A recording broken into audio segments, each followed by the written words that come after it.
Hey guys, it is Tristan with Nerdette's Newsstand, and it is time for our weekly top 5, and of course, the worst of the week. Now, this was a harder week, I'm not gonna lie.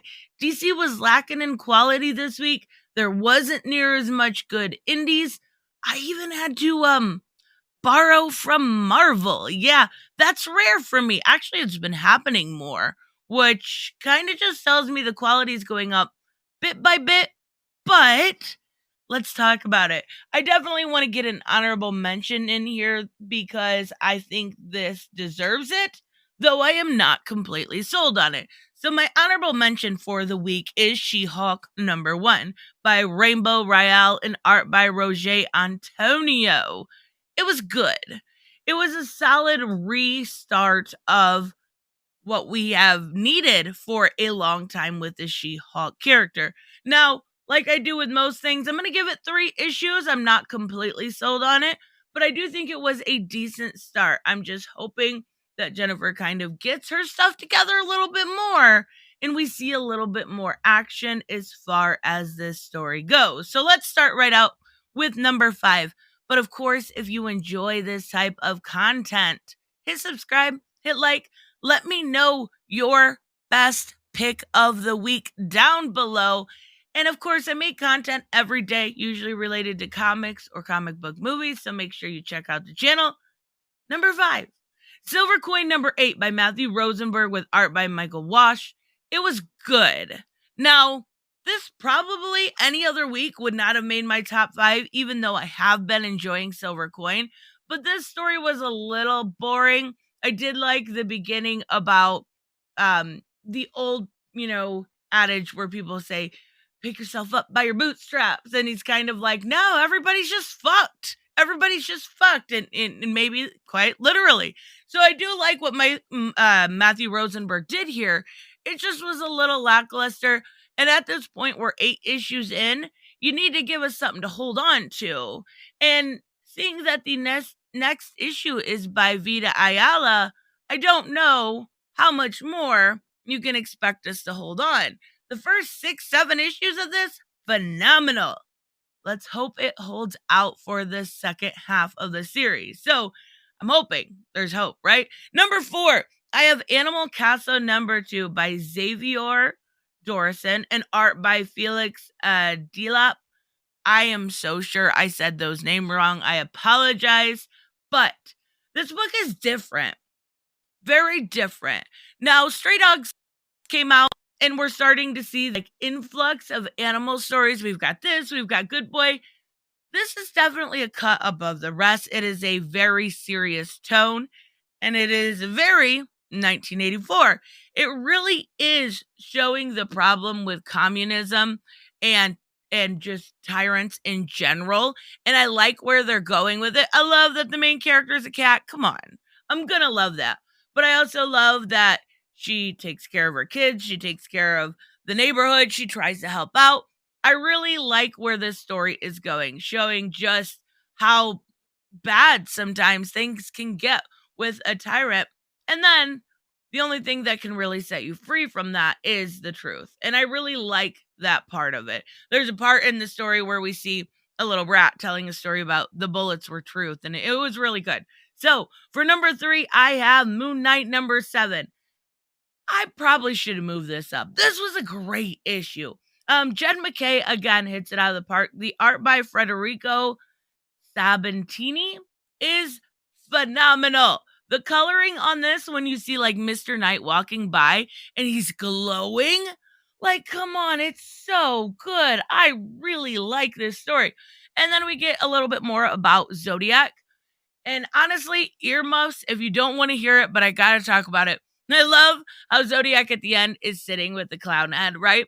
So good. And then we learn that this entire time, the Avengers have been kind of keeping their eyes on what's going on because they really don't trust Moon Knight, right? They don't trust him as far as they can throw him. Rightfully so.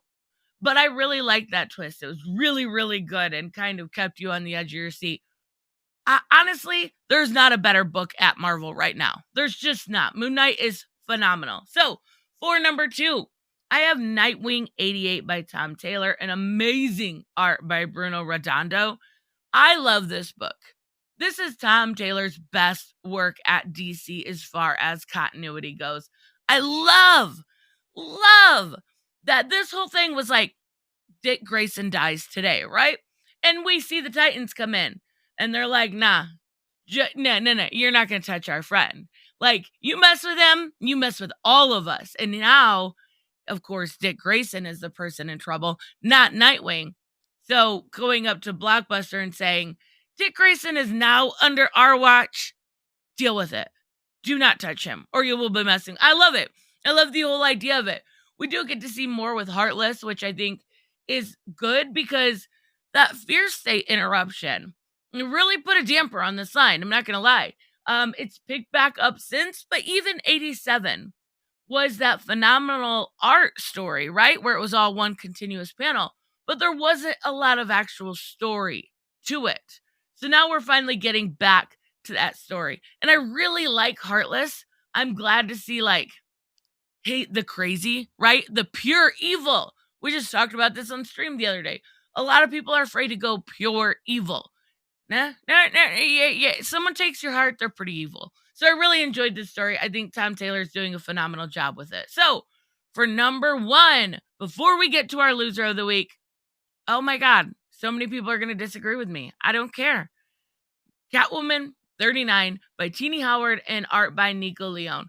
First off, let's talk about the art. Nico Leone art in this is so good. The coloring and the shading and the use of bisexual lighting in the beginning throughout the whole stripper club, right? The whole thing. It is beautifully colored and the art is phenomenal. I love seeing Catwoman back in Gotham proper. And one thing I have said and I have loved for years is the mob aspect of Gotham, the different families, right? And unfortunately, we don't see a lot of that anymore, right? We don't see the stories with, Carmine Falcone or anything like that.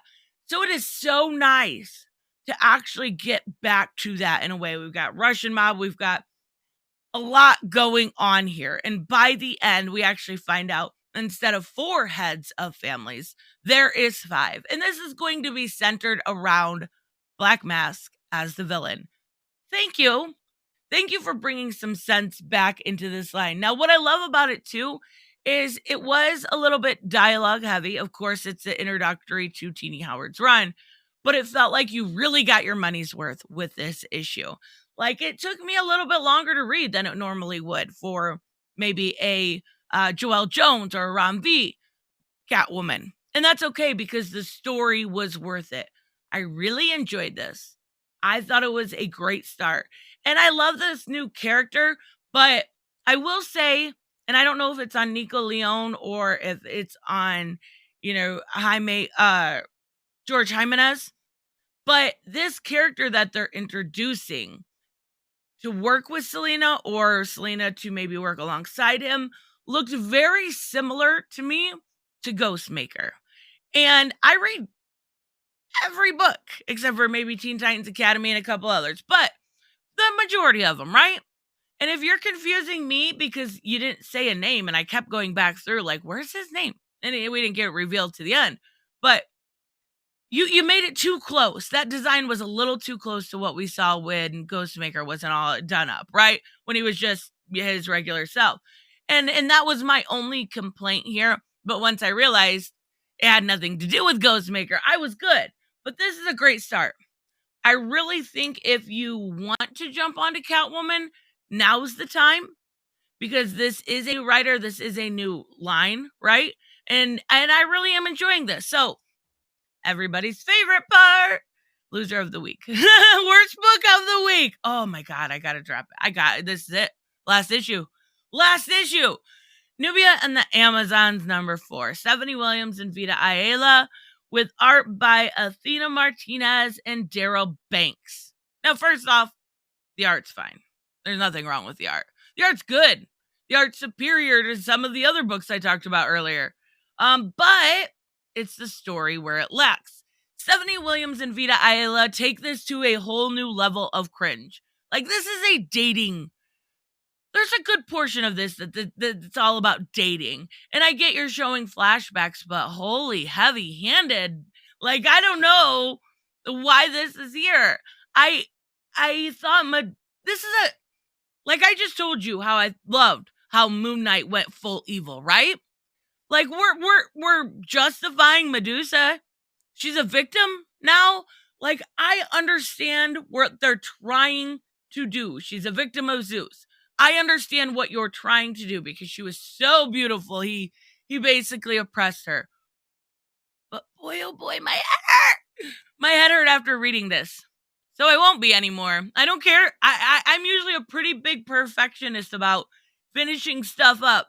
I don't care that there's only 2 issues left. I'm done. I can't do it anymore. I tried 4 issues. 4 issues. Only 2 of which I could even really say were decent. Now, yep. Nubia deserves better. Like, we've got, I'm still not forgiving of the stuff with Yara. Now Nubia, like, just justice for the Amazons. Come on now. Anyways, let me know, of course, what your guys' favorite book or even least favorite book was of the week down below. And I will see you in the next one. Bye-bye.